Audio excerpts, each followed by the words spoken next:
In the early 1600s, Johann Kepler, a German mathematician, using the data on planetary observations collected by the Danish scientist Tycho Brahe, developed 3 laws of planetary motion. Kepler's first law states, all planets move in elliptical orbits with the Sun at one focus and the other focus empty.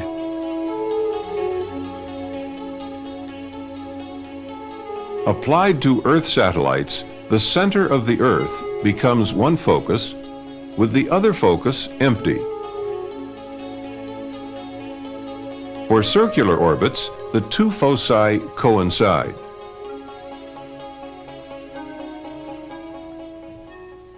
Kepler's second law, the law of areas, states, the line joining the planet to the Sun sweeps over equal areas in equal time intervals. When a satellite orbits, the line joining it to the Earth sweeps over equal areas in equal periods of time. If areas 1, 2, and 3 are equal, times 1, 2, and 3 are also equal. Therefore, the speed of the satellite changes depending on its distance from the center of the Earth. Speed is greatest at the point in the orbit closest to the Earth, called perigee, and is slowest at the point farthest from the Earth, called apogee.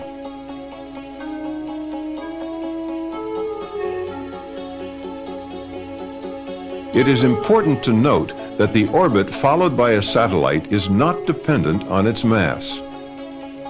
A large, heavy satellite could be in the same orbit with a small, light one, each sweeping out equal areas in equal periods of time. Kepler's third law, the law of periods, relates the time required for a planet to make one complete trip around the Sun to its mean distance from the Sun. For any planet, the square of its period of revolution is directly proportional to the cube of its mean distance from the Sun.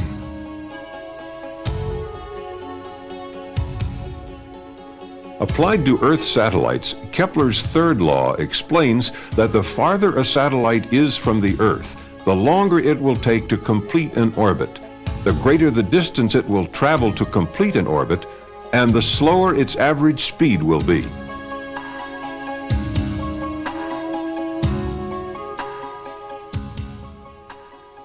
Isaac Newton, the father of classical mechanics, laid the groundwork for orbital mechanics. He combined the work of Kepler and others to formulate the law of universal gravitation and the 3 Newtonian laws of motion.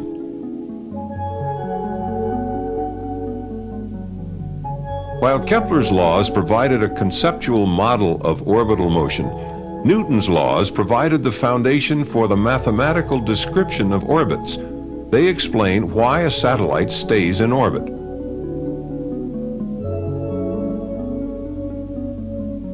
Newton's law of universal gravitation. Any 2 objects in the universe, such as the Earth and the Moon, attract each other with a force directly proportional to the product of their masses and inversely proportional to the square of the distance between them. Stated more simply, the more massive the objects are, or the closer they are, the greater the gravitational pull between them. Newton's first law of motion. A body in motion will keep moving at the same speed and in the same direction unless acted upon by an external force. A satellite moves in a curved path around the Earth because the Earth's gravitational pull acts as an external force on it.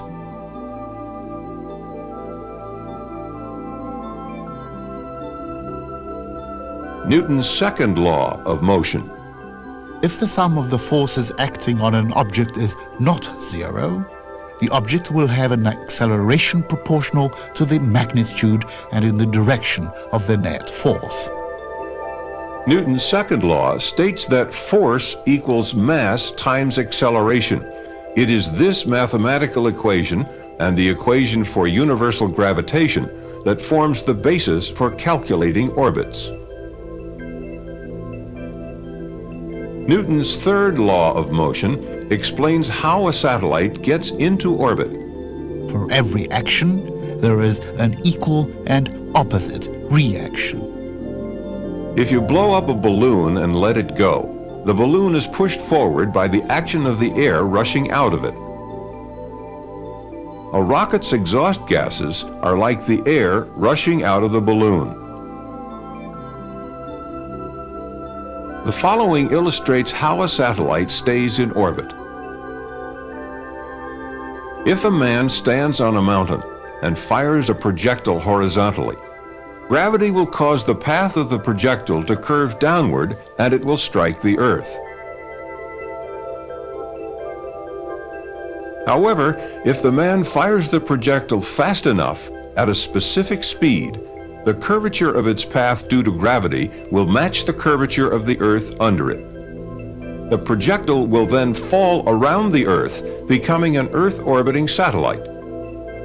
A projectile fired even faster will have a flight path away from the Earth, but gravity will act to slow the projectile down, change its flight path, and pull it back toward Earth.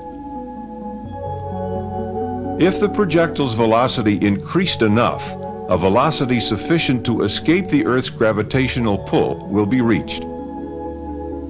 This velocity is known as the escape velocity. It is equal to about 7 miles per second at the Earth's surface. The preceding description did not consider atmospheric drag and the Earth's rotation, both of which will affect the trajectory of the projectile. It illustrated the principles governing a satellite's orbit.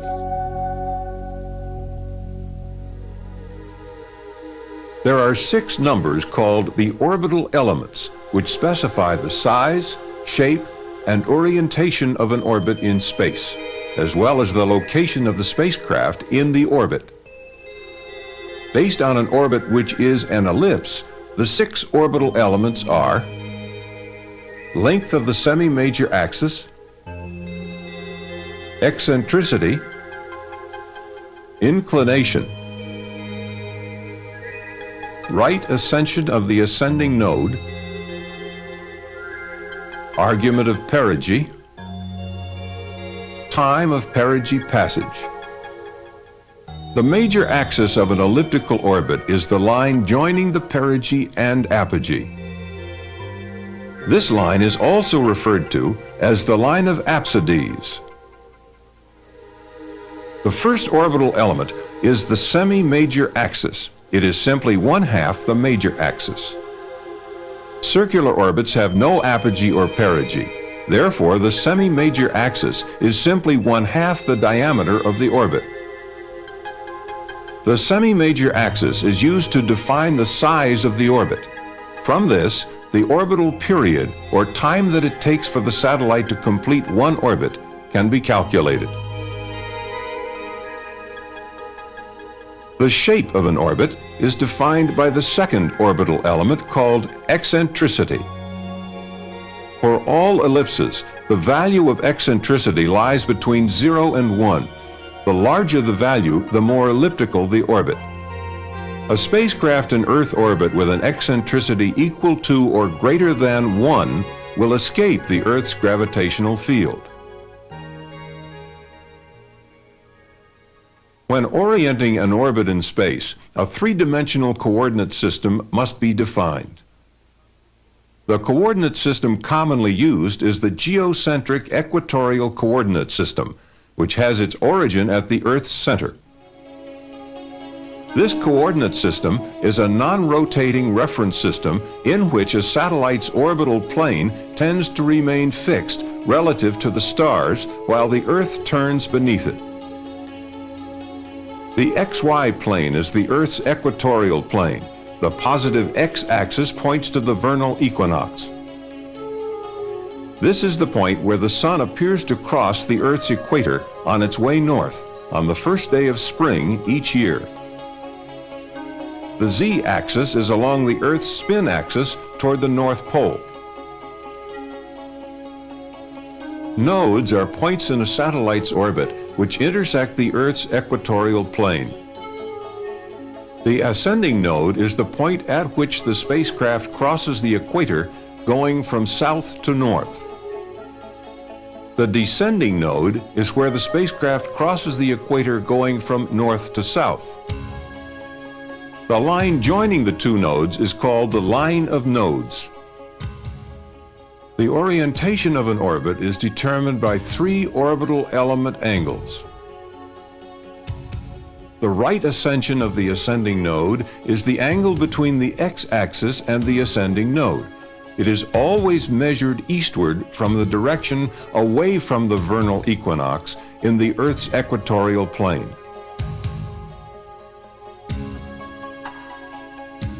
The argument of perigee is the angle between the ascending node and the point of perigee. It is measured in the orbital plane in the direction of spacecraft motion. Inclination is the angle between the equatorial plane and the orbital plane. A satellite which has an eastward velocity component at the ascending node has an orbital inclination lying between 0 and 90 degrees.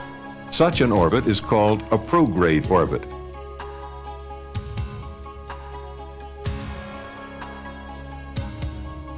A satellite which moves due north at the ascending node is in a polar orbit. Polar orbits have an orbital inclination of exactly 90 degrees. A satellite with a westward velocity component at the ascending node is in a retrograde orbit and has an orbital inclination between 90 and 180 degrees. The 5 orbital elements explained thus far describe the size, shape, and orientation of the orbit in space.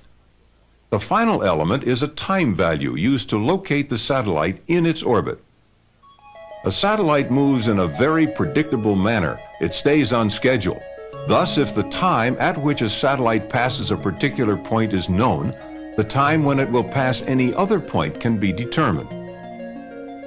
The particular point chosen is perigee, and the time of perigee passage is the last of the 6 orbital elements. The 6 orbital elements depict a spacecraft's orbit in non-rotating coordinates. To visualize an orbit relative to the rotating Earth, a projection traces the spacecraft's position on the Earth's surface. The projected path is called the ground track. As a satellite orbits the Earth, the ground track shifts westward. There are 2 causes for this. First, the primary contributor is the Earth's rotation toward the east under the orbital plane. Second, because the Earth is not a uniform sphere and bulges at the equator, its gravity is greatest at the equator. This causes the orbital plane to rotate slowly around the Earth's polar axis in a motion called precession. Precession is toward the west for prograde orbits and toward the east for retrograde orbits. For low Earth orbits such as those of the Space Shuttle at 150 miles altitude, the westward shift of the ground track due to the Earth's rotation is about 22.5 degrees, while the shift due to precession is only about a half degree. The inclination of a satellite orbit determines the north and south latitude limits of its ground track. The minimum orbital inclination is equal to the latitude of the launch site and is achieved by launching due east. For example, if a satellite is launched due east out of the Kennedy Space Center, which is located at 28.5 degrees north latitude, its orbital inclination will be 28.5 degrees, and the limits of its ground track will vary between 28.5 degrees north latitude and 28.5 degrees south latitude. If launch azimuth or direction of flight at launch measured eastward from due north is increased from due east, the orbital inclination angle increases as well as the maximum latitude of the north-south ground track. Therefore, the latitude limits of the ground track equal the new launch inclination. Similarly, if launch azimuth is decreased from due east, orbital inclination once again increases as well as the latitude limits of the ground track. The maximum practical inclination from a Kennedy Space Center launch is 57 degrees. This limit is imposed for safety considerations in order to keep the spacecraft and its booster system from flying over land masses during the ascent phase. To obtain an orbit with an inclination greater than 57 degrees, the spacecraft is launched from Vandenberg Air Force Base in California.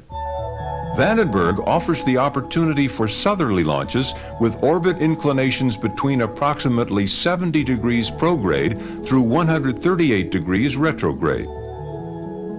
A significant advantage of launching from Vandenberg is the capability to economically achieve polar orbits with ground tracks covering all latitudes from the North Pole to the South Pole. The Earth is constantly turning, and all points on its surface have an eastward velocity, with the greatest velocity occurring at the equator. The farther the launch site is from the equator, or as launch azimuth is increased or decreased from due east, less of the Earth's rotational velocity will be imparted to the launch vehicle. This requires more fuel to get into orbit, or payload weight will have to be decreased. Launches due east from a position on or near the equator, such as the Kourou launch site in French Guiana, used by the European Space Agency, acquire the advantage of a free velocity gain of about 1,500 feet per second.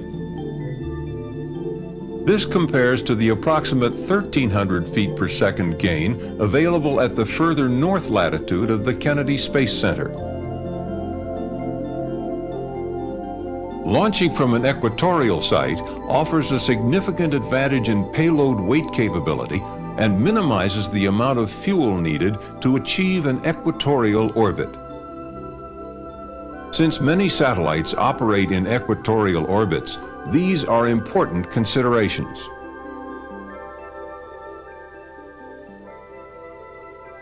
Spacecraft are launched within a specified time interval called the launch window. Some of the factors affecting the launch window are launch and orbit lighting conditions, sun angles, payload orbit requirements, rendezvous phasing if a rendezvous is planned, tracking and communication requirements, and collision avoidance with other orbiting objects, to name a few. One of the factors defining the launch window for the Space Shuttle is launch lighting conditions, which can be illustrated by plotting time versus day of year. On this plot, we see daylight and darkness at the launch site. The longer daylight hours occur in the middle of the year, summertime.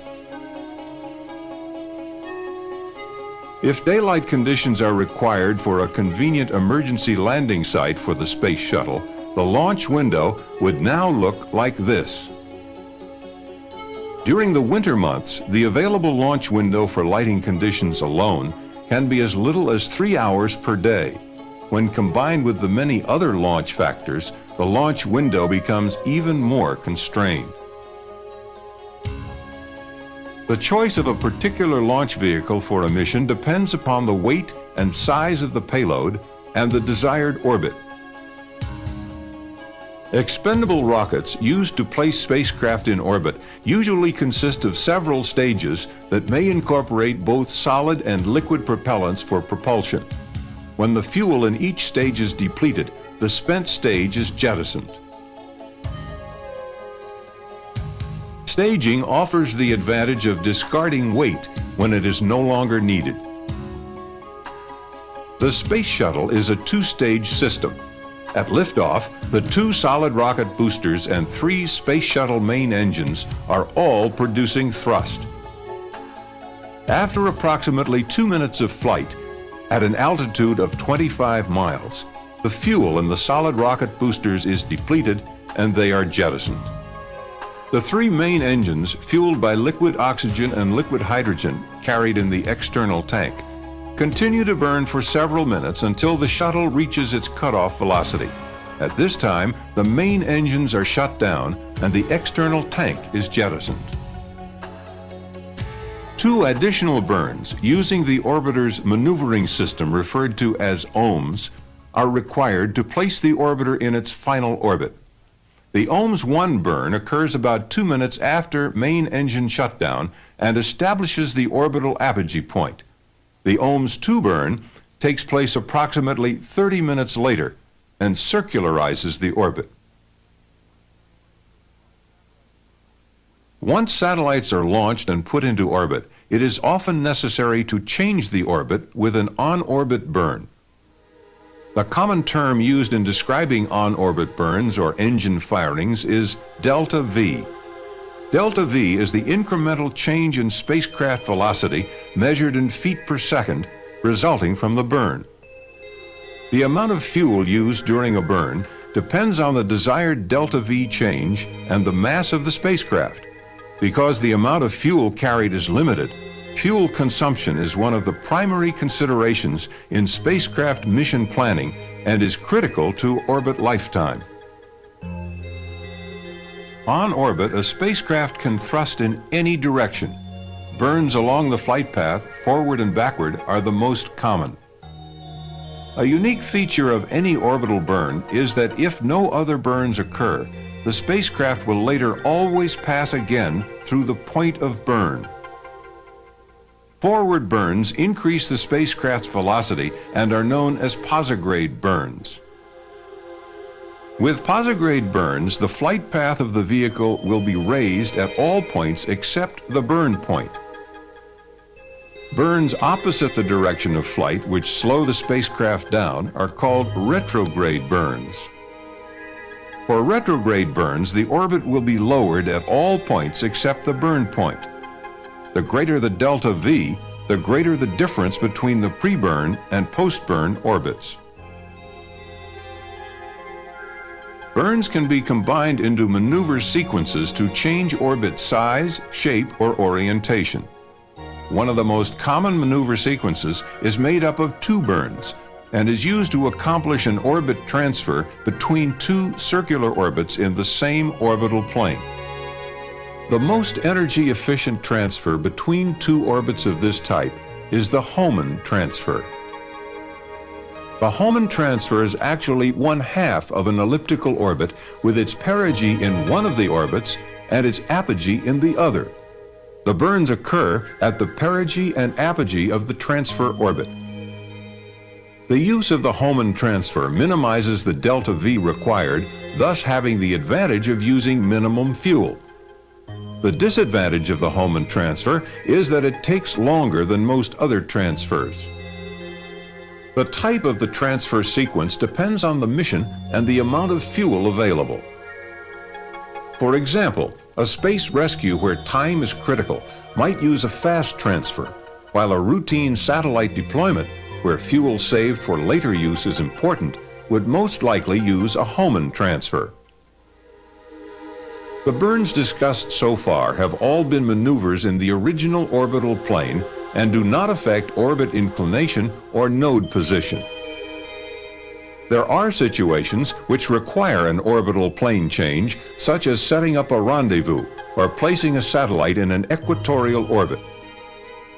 To change the inclination, the thrust vector must be directed at an angle to the orbital plane.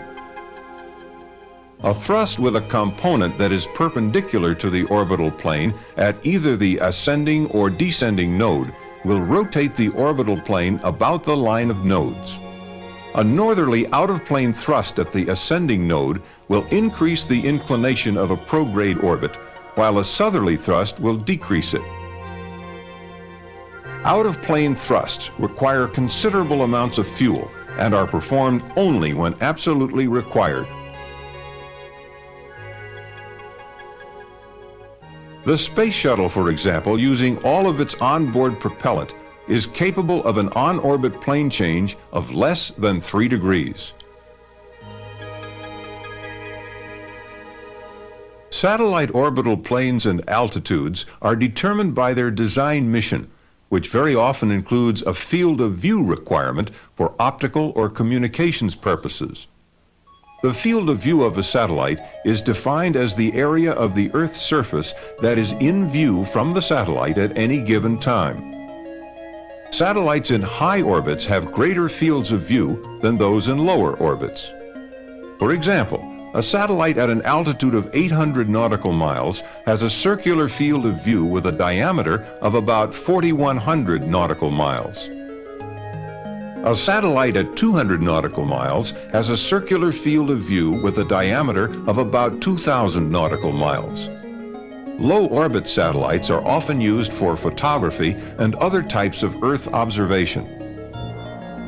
A satellite placed in a low-inclination circular orbit at an altitude of about 19,300 nautical miles will have an angular velocity exactly equal to that of the Earth's. The satellite would seem to remain stationary in longitude as viewed from the ground. Such orbits are called geosynchronous and are used to provide a continuous communications capability among any system of ground stations within their field of view. The geosynchronous orbit field of view is constant and is limited to a latitude zone of about 70 degrees north and south of the equator. Effective satellite communications from geosynchronous orbit is not possible at either pole. However, because of their altitude, their field of view covers nearly half the globe. A special type of geosynchronous orbit with an inclination of 0 degrees is called a geostationary orbit. It appears to hover over a fixed point on the Earth's surface at the equator. Most U.S. communication satellites are in geosynchronous orbits, providing near worldwide communications coverage. For effective communications at high latitudes, the Molniya orbit is used. Molniya is the Russian word for lightning and is an orbit used extensively by the Soviet Union for its communication satellites. The Molniya orbit is highly eccentric with an apogee that is near the geosynchronous altitude and an inclination of about 63 degrees. The satellite slows down at apogee in the northern hemisphere and whips through perigee in the southern hemisphere. This provides communications in the northern hemisphere for up to 75% of its orbital period. Several satellites properly spaced in Molniya orbits can provide constant communications at the northern latitudes.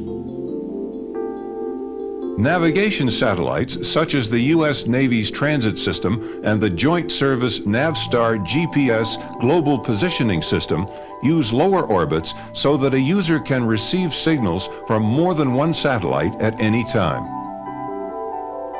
Another frequently used orbit is known as a sun-synchronous orbit. These take advantage of the precession of the orbital plane caused by the Earth not being a perfect sphere. All sun-synchronous orbits are highly inclined retrograde orbits which precess eastward around the Earth's polar axis at the rate of 1 revolution per year. Since the Earth-Sun line also revolves eastward at the rate of 1 revolution per year, the orbital plane will maintain a constant orientation relative to the Earth-Sun line. If the satellite's period is then synchronized with the rotation of the Earth, it will pass over the same point on the Earth's surface at the same local time at a regular interval.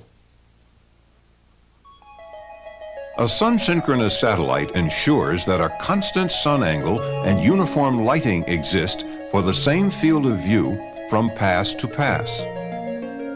Satellites such as those in the Defense Meteorological Satellite Program and Landsat are sun-synchronous, imaging the entire Earth on a regular schedule.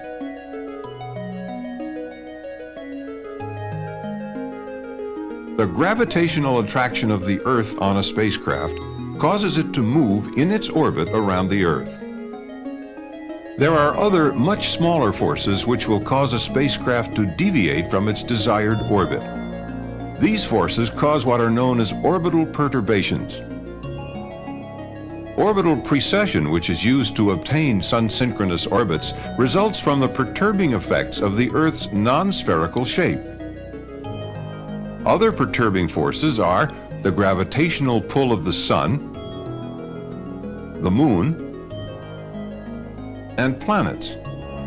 and solar winds, which are charged streams of protons and electrons that heat the Earth's atmosphere and increase atmospheric drag. In most cases, perturbing forces can be compensated for in the spacecraft and orbit design and present no major problems.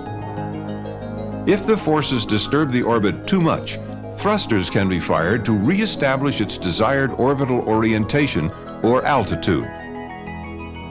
This is particularly true for spacecraft orbiting at very low altitudes, where the effects of atmospheric drag are greater and, if not compensated for, will eventually cause the spacecraft to deorbit.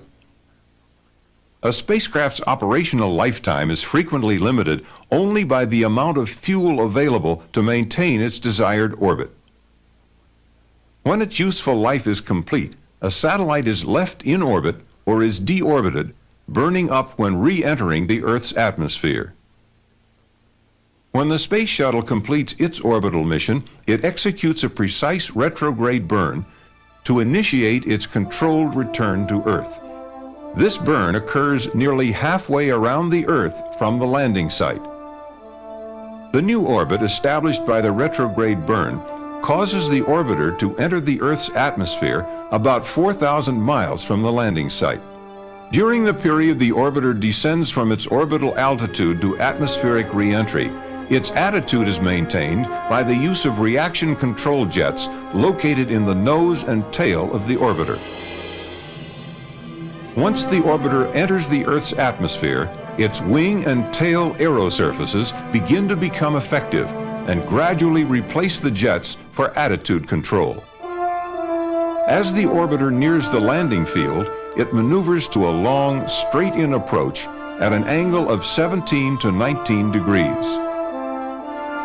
Nearing the runway, it executes a flare maneuver to reduce its sink rate and glides to a touchdown at approximately 230 miles per hour. As the orbiter rolls to a stop, our journey into the world of orbital mechanics comes to an end for now. This is only the basics of orbital mechanics, an intricate study of planetary and satellite motion. The next time you see a launch, you will see it from a different, somewhat knowledgeable perspective. You will understand the fundamentals of spaceflight. Explain why a satellite stays in orbit.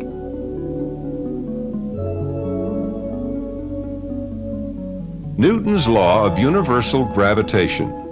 Any two objects in the universe, such as the Earth and the Moon, attract each other with a force directly proportional to the product of their masses and inversely proportional to the square of the distance between them. Stated more simply, the more massive the objects are, or the closer they are, the greater the gravitational pull between them. Newton's first law of motion. A body in motion will keep moving at the same speed and in the same direction unless acted upon by an external force.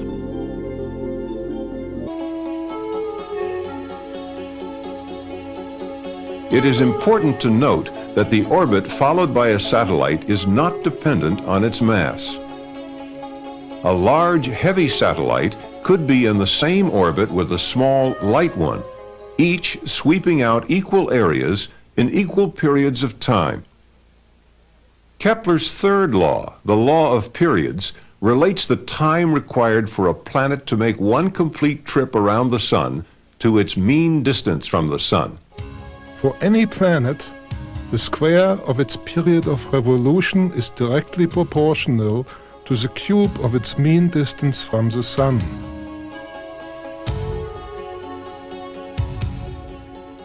Applied to Earth satellites, Kepler's third law explains that the farther a satellite is from the Earth, the longer it will take to complete an orbit, the greater the distance it will travel to complete an orbit, and the slower its average speed will be.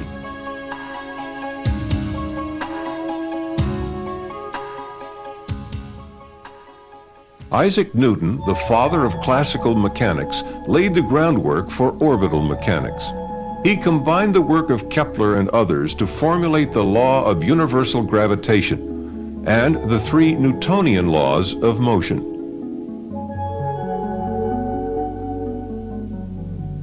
While Kepler's laws provided a conceptual model of orbital motion, Newton's laws provided the foundation for the mathematical description of orbits. In the early 1600s, Johann Kepler, a German mathematician, using the data on planetary observations collected by the Danish scientist Tycho Brahe, developed three laws of planetary motion. Kepler's first law states, all planets move in elliptical orbits with the Sun at one focus and the other focus empty.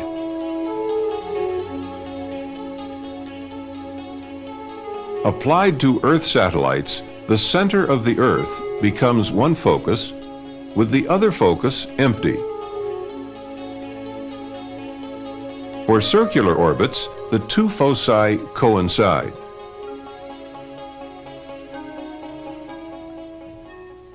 Kepler's second law, the law of areas, states, the line joining the planet to the Sun sweeps over equal areas in equal time intervals. When a satellite orbits, the line joining it to the Earth sweeps over equal areas in equal periods of time. If areas 1, 2, and 3 are equal, times 1, 2, and 3 are also equal. Therefore, the speed of the satellite changes depending on its distance from the center of the Earth. Speed is greatest at the point in the orbit closest to the Earth, called perigee, and is slowest at the point farthest from the Earth, called apogee.